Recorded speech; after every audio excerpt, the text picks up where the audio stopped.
चलिए, पिछली क्लास में हम लोग जो है रदरफोर्ड बोर के परमाणु मॉडल तक पहुंच चुके थे। आज हम लोग जो है देखेंगे न्यूक्लियस की डिस्कवरी और उसके बाद फिर जो है रदरफोर्ड के एटॉमिक मॉडल पर आएंगे। देखते हैं, पिछली क्लास में हम लोगों ने देखा कि रदरफोर्ड का जो परमाणु मॉडल था वो जो है रदरफोर्ड का परमाणु मॉडल अल्फा पार्टिकल के प्रकीर्णन की व्याख्या करने में असफल रहा। अल्फा पार्टिकल कैसे प्रकीर्णित होते हैं परमाणु के अंदर से, इसकी व्याख्या रदरफोर्ड के पास इसकी व्याख्या रदरफोर्ड के पास नहीं थी। अब आते हैं हम लोग आज डिस्कवरी ऑफ न्यूक्लियस देखते हैं, नाभिक की खोज। देखिए, रदरफोर्ड ने 1909 में लोहे की गोल्ड की सोने की एक बहुत पतली चादर लिया। सोने की चादर इसलिए लिया, सोने को क्यों चुना उन्होंने, क्योंकि सोने की ही सबसे पतली चादर बनाई जा सकती है। सोने की आघात वर्धन्यता सर्वाधिक होती है। सोने से पतली किसी अन्य धातु की पीट कर चादर बना पाना संभव नहीं होता है। तो रदरफोर्ड ने एक सोने की बहुत पतली चादर लिया, 10⁻⁴ mm थिकनेस का बहुत ही पतली चादर लिया और उस पे अल्फा कणों की बरसात किया और उन्होंने यह देखा कि अधिकतम अल्फा कण, जैसे गोल्ड की पतली चादर लिया, अल्फा पार्टिकल की बरसात किया, ज्यादातर अल्फा पार्टिकल सीधे निकल गए, कुछ अल्फा पार्टिकल अपने रास्ते से थोड़ा सा विक्षेपित हो रहे थे, बहुत कम अल्फा पार्टिकल पीछे की तरफ चले आ रहे थे। तो उन्होंने जो है इस अल्फा पार्टिकल के इस प्रकरण का अवलोकन किया। अवलोकन में उन्होंने क्या देखा कि अधिकतम अल्फा कण परमाणु से सीधे, यानी गोल्ड का जो एटम था उसके से सीधे बाहर निकल जा रहे थे, जिससे यह निष्कर्ष निकल रहा था कि परमाणु के अंदर विशाल बहुत बड़ा रिक्त स्थान होता है। कुछ अल्फा कण अपने रास्ते से इधर उधर मुड़ रहे थे, जिससे उन्होंने यह निष्कर्ष निकाला कि शायद परमाणु के अंदर कोई धनावेशित कण है और वह धनावेशित कण जो है नाभिक को प्रतिकर्षित कर रहा है, अल्फा कणों को प्रतिकर्षित कर रहा है। परमाणु के अंदर ये नाभिक और ये बड़ा परमाणु, जो अल्फा कण, चूंकि अल्फा कणों पर धनावेश होता है, जो दूर से जा रहे हैं वो सीधे निकल जा रहे हैं, जो अल्फा कण नाभिक के नजदीक से निकल रहे हैं, जा रहे हैं, नाभिक के नजदीक थे, वो सीधे जो है वो नाभिक के नजदीक से जो है वो नाभिक द्वारा प्रतिकर्षित होकर के दूर चले जा रहे हैं, अपने रास्ते से मुड़ जा रहे हैं। जो अल्फा कण सीधे नाभिक से टकरा रहे हैं वो पीछे की तरफ मुड़ रहे हैं। तो इस प्रकार से इन्होंने देखा कि ज्यादातर अल्फा कण अपने रास्ते से सीधे निकल जा रहे हैं, जिसके आधार पर इन्होंने यह निष्कर्ष निकाला कि शायद परमाणु के अंदर ढेर सारा रिक्त स्थान है। कुछ अल्फा कण अपने रास्ते से हल्का सा प्रतिकर्षित हो रहे थे, तो उन्होंने यह माना कि शायद परमाणु के अंदर कोई धनावेशित कण है, जो धनावेशित कणों को प्रतिकर्षित कर रहा है और ये अपने रास्ते से मुड़ जा रहे हैं।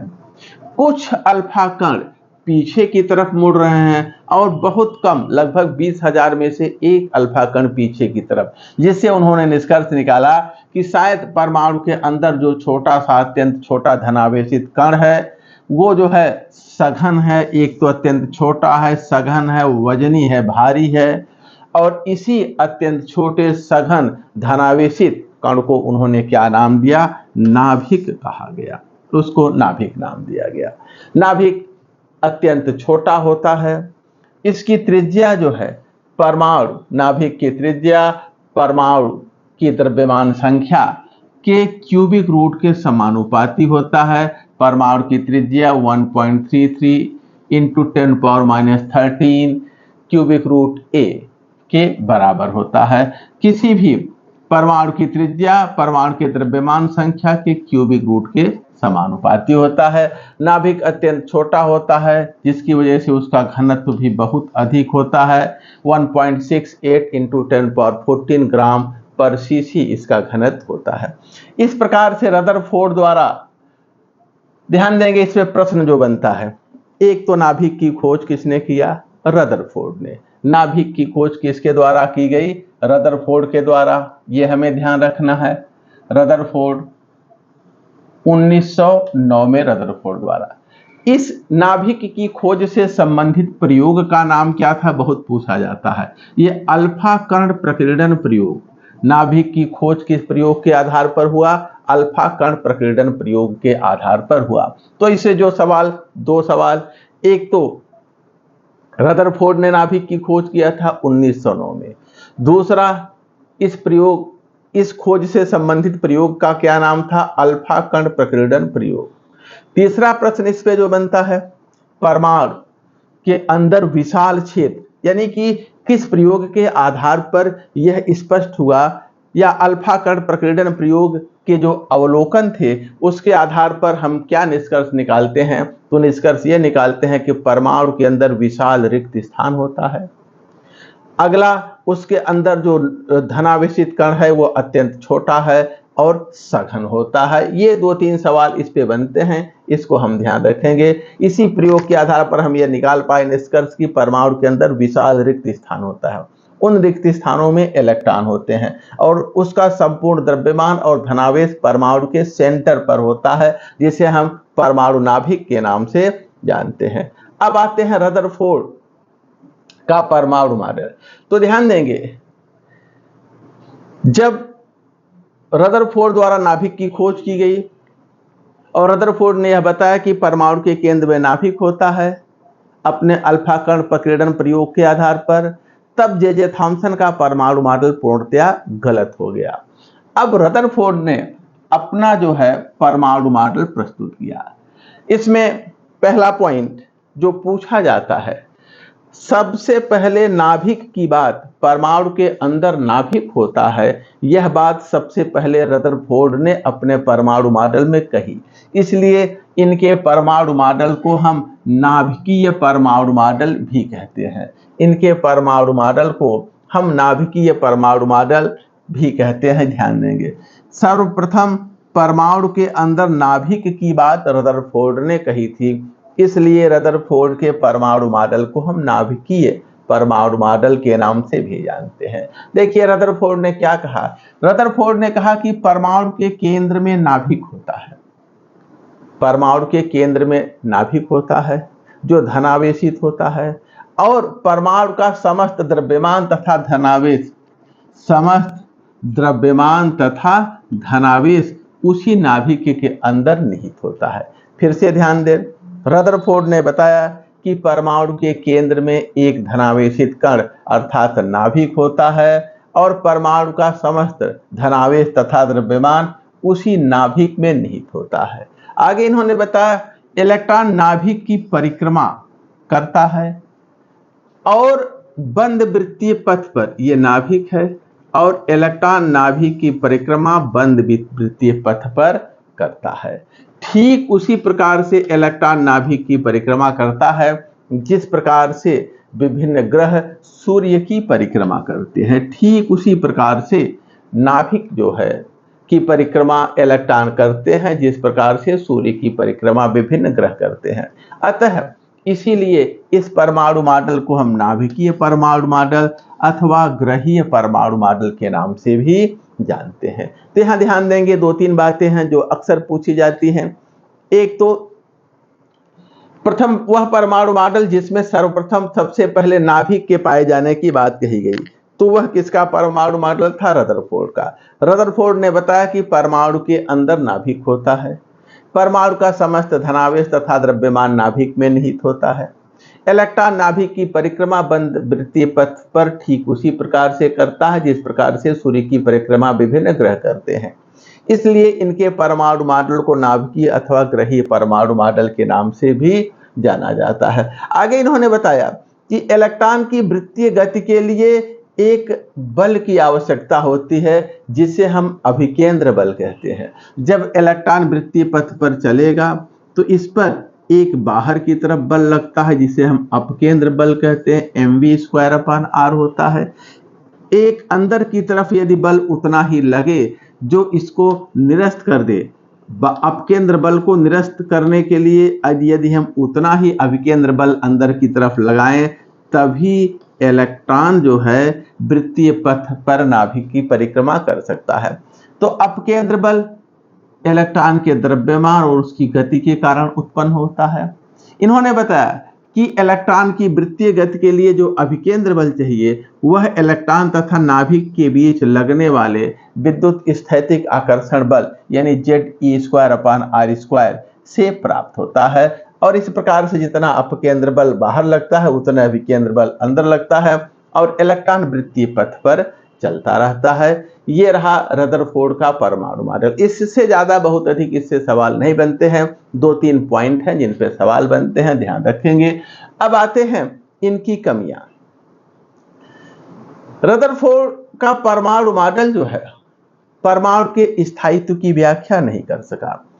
अगर हम देखें तो नाभिक पर धनावेश है, उसके चारों तरफ उसका क्षेत्र है, विद्युत क्षेत्र है। नाभिक का धनावेश, धनावेश के चारों तरफ उसका विद्युत क्षेत्र है,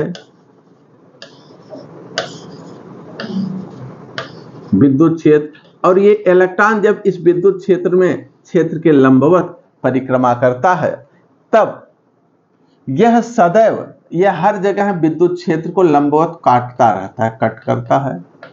और इस प्रकार से जो है हम ये जानते हैं कि जब भी कोई आवेशित कण क्षेत्र को, विद्युत क्षेत्र को क्षेत्र के लंबवत काटता है तब उस पर वह सदैव ऊर्जा का उत्सर्जन करता है। कोई भी कण, कोई भी आवेशित कण यदि चुंबकीय क्षेत्र में, विद्युत क्षेत्र में क्षेत्र के लंबवत चल रहा है तो वह सदैव ऊर्जा का उत्सर्जन करेगा। इलेक्ट्रॉन नाभिक की परिक्रमा सतत कर रहा है और यह नाभिक के विद्युत क्षेत्र को लंबवत काटता भी है, अर्थात यह सदैव ऊर्जा का उत्सर्जन विकिरण के रूप में करेगा। और जब यह ऊर्जा का उत्सर्जन विकिरण के रूप में करेगा तो इसकी एनर्जी धीरे धीरे घटती जाएगी, इसका पथ वृत्ति की जगह सर्पिलाकार हो जाएगा और अंततः यह नाभिक के अंदर गिर जाएगा। परमाणु अस्थायी होना चाहिए, अनस्टेबल होना चाहिए, लेकिन परमाणु कैसा होता है? स्टेबल होता है। और इनका परमाणु मॉडल परमाणु के स्थायित्व की व्याख्या नहीं कर सका। तो रदरफोर्ड के परमाणु मॉडल की पहली कमी थी कि इनका परमाणु मॉडल जो है परमाणु के स्थायित्व की व्याख्या नहीं कर सका। दूसरा जो है, अगर किसी स्रोत से विकिरण का उत्सर्जन सतत हो रहा है तो हमें जो स्पेक्ट्रमी रेखा मिलती है वो कंटिन्यूअस मिलती है, ऐसी मिलती है। लेकिन जब एटम का स्पेक्ट्रा लिया गया तो अलग अलग लाइन के रूप में स्पेक्ट्रा प्राप्त हुआ, रेखीय स्पेक्ट्रम मिला। रेखीय स्पेक्ट्रम तब मिलता है जब स्रोत से एनर्जी रुक रुक के निकलती है, और सतत स्पेक्ट्रम कब मिलता है? जब स्रोत से सतत ऊर्जा का उत्सर्जन होता है। अब चूंकि इलेक्ट्रॉन सतत परिक्रमा कर रहा है, सतत ऊर्जा का उत्सर्जन करेगा, तो हमें सतत स्पेक्ट्रम मिलना चाहिए, न कि लाइन स्पेक्ट्रम। लेकिन एटॉमिक स्पेक्ट्रम कैसा होता है? रेखीय स्पेक्ट्रम। परमाणु से हमें रेखीय स्पेक्ट्रम मिलता है और यह परमाणु मॉडल रेखीय स्पेक्ट्रम की व्याख्या करने में असफल रहा। तो रदरफोर्ड के परमाणु मॉडल की दो कमियां रही। एक तो यह परमाणु मॉडल परमाणु के स्थायित्व की व्याख्या नहीं कर सका, और दूसरा यह परमाणु मॉडल जो है रेखीय स्पेक्ट्रम की व्याख्या नहीं कर सका। अब आते हैं हम लोग जो है आगे वेव थ्योरी ऑफ रेडिएशन, विकिरण का तरंग सिद्धांत पर चर्चा करते हैं। देखिए, जो विकिरण ऊर्जा है सूर्य से आता है, या हम जो बल्ब जलाते हैं उससे विकिरण ऊर्जा, विकिरण के रूप में एनर्जी निकलती है। तो विकिरण के रूप में जो एनर्जी निकलती है, या हम कहें जो प्रकाश है, उसकी प्रकृति कैसी होती है? प्रकाश किस रूप में स्रोत से हमारे पास तक आता है, या विकिरण ऊर्जा किस रूप में हमारे पास तक आती है? तो जो विकिरण का वेव थ्योरी, विकिरण का तरंग सिद्धांत क्या है, इस पर हम चर्चा करेंगे। लेकिन सबसे पहले देखा जाए न्यूटन ने अपनी एक थ्योरी दी कार्पस्कुलर थ्योरी जिसे कहते हैं, कणिका सिद्धांत। न्यूटन ने एक कणिका सिद्धांत दिया, न्यूटन का सिद्धांत, कार्पस्कुलर थ्योरी, कणिका सिद्धांत, जिसमें उन्होंने बताया कि प्रकाश जो है अत्यंत छोटे छोटे कणों के रूप में चलता है। स्रोत से प्रकाश छोटे छोटे पार्टिकल के रूप में ऐसे चलता है, प्रकाश छोटे छोटे पार्टिकल के रूप में आगे बढ़ता है। ठीक है, तो न्यूटन का जो कणिका सिद्धांत है यह था कि प्रकाश अत्यंत छोटे छोटे कणों के झोंके के रूप में चलता है, जिसे हम कार्पासेल कहते हैं। लेकिन बाद में जो न्यूटन का कणिका सिद्धांत था प्रकाश का, वो जो है प्रकाश के परावर्तन और अपवर्तन जैसी परिघटना की व्याख्या तो कर सका, लेकिन डिफ्रैक्शन और इंटरफेरेंस, विवर्तन की घटना, डिफ्रैक्शन की, इंटरफेरेंस की, विवर्तन और व्यतिकरण जैसी परिघटनाओं की व्याख्या करने में न्यूटन का corpuscular theory of light, Newton का प्रकाश का कणिका सिद्धांत असफल रहा। फिर से एक बार ध्यान दीजिए, प्रकाश के स्वभाव को लेकर के, प्रकाश की प्रकृति क्या होती है, इसको लेकर के सबसे पहले न्यूटन ने एक सिद्धांत प्रस्तुत किया, जिसे हम न्यूटन का कार्पस्कुलर थ्योरी, कणिका सिद्धांत के नाम से जानते हैं, जिसमें न्यूटन ने बताया कि प्रकाश जो है छोटे छोटे कणों का पुंज होता है, एक झोंका होता है, प्रकाश कण के रूप में चलता है। अगर हम प्रकाश के पार्टिकल नेचर, कणिका स्वभाव को देखें तो उनके पार्टिकल नेचर के आधार पर प्रकाश के हम परावर्तन और अपवर्तन जैसी परिघटना की व्याख्या तो कर सकते हैं, लेकिन विवर्तन और व्यतिकरण जैसी परिघटना की व्याख्या करना संभव नहीं होगा। इसकी व्याख्या हम नहीं कर सकते हैं। तो दूसरा, अर्थात न्यूटन के कार्पस्कुलर थ्योरी के आधार पर हम प्रकाश के सभी व्यवहार की व्याख्या नहीं कर सकते हैं। बाद में मैक्सवेल ने तरंग सिद्धांत दिया, मैक्सवेल ने प्रकाश का वेव थ्योरी दिया, तरंग सिद्धांत दिया, और जिसमें उन्होंने बताया कि प्रकाश विद्युत चुंबकीय तरंगों के रूप में चलता है। प्रकाश जो है का उत्सर्जन विद्युत चुंबकीय विकिरण के रूप में होता है, अर्थात प्रकाश से विद्युत और चुंबकीय क्षेत्र उत्पन्न होते हैं जो एक दूसरे के लंबवत होते हैं और एक साथ बढ़ते घटते रहते हैं। और इस प्रकार से मैक्सवेल ने तरंग सिद्धांत, विद्युत चुंबकीय विकिरण के रूप में प्रकाश को देखा और कहा कि प्रकाश तरंग के रूप में चलता है। लेकिन तरंग सिद्धांत की लिमिटेशंस क्या है? वेव थ्योरी, तरंग सिद्धांत कहता है कि प्रत्येक वस्तु किसी भी तापमान पर एक निश्चित वेवलेंथ के विकिरण का उत्सर्जन करता है। यदि हम तापमान बढ़ाते हैं या घटाते हैं तो विकिरण की इंटेंसिटी बढ़ती घटती है, लेकिन विकिरण की तरंग दैर्घ्य में, उसकी वेवलेंथ में कोई परिवर्तन नहीं होता है।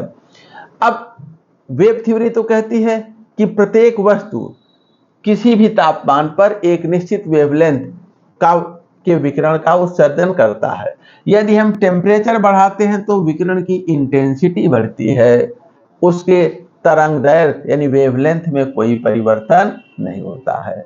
लेकिन यदि हम ब्लैक बॉडी को देखें, कृष्णिका को देखें, तो ब्लैक बॉडी किसी भी तापमान पर हर वेवलेंथ के विकिरण का उत्सर्जन करता है, और यदि टेम्परेचर बढ़ाया जाए तो विकिरण की इंटेंसिटी बढ़ती है और मैक्सिमम इंटेंसिटी वाले रेडिएशन का वेवलेंथ घट जाता है।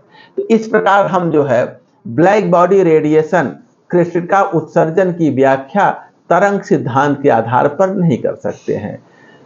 तो वेव थ्योरी ठीक है, डिफ्रैक्शन और इंटरफेरेंस को तो एक्सप्लेन कर लिया, लेकिन ब्लैक बॉडी रेडिएशन को नहीं एक्सप्लेन कर सका।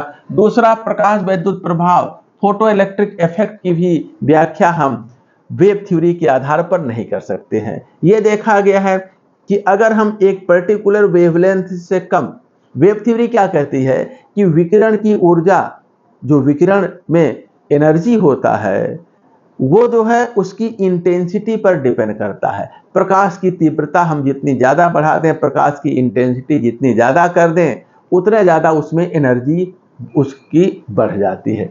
लेकिन यदि जो है हम किसी धातु की सतह पर विकिरण को गिराएं और इस गिरने वाले विकिरण की आवृत्ति जो है उसकी देहली आवृत्ति से कम है, थ्रेशोल्ड फ्रीक्वेंसी से कम है, तो हम चाहे जितनी तीव्रता का प्रकाश गिरा दें उस धातु की सतह पर, धातु की सतह से इलेक्ट्रॉन का उत्सर्जन नहीं होता है। अर्थात वेव थ्योरी कहती है कि रेडिएशन की एनर्जी उसकी इंटेंसिटी पर डिपेंड करता है, यहाँ इंटेंसिटी बढ़ाइए लेकिन जो है फोटो इलेक्ट्रिक इफेक्ट हमें यहाँ नहीं मिल रहा है। दूसरा, हम प्रकाश की इंटेंसिटी चाहे जितना बढ़ा दें, उत्सर्जित फोटो इलेक्ट्रिक इफेक्ट के द्वारा उत्सर्जित इलेक्ट्रॉन की काइनेटिक एनर्जी नहीं बढ़ती है।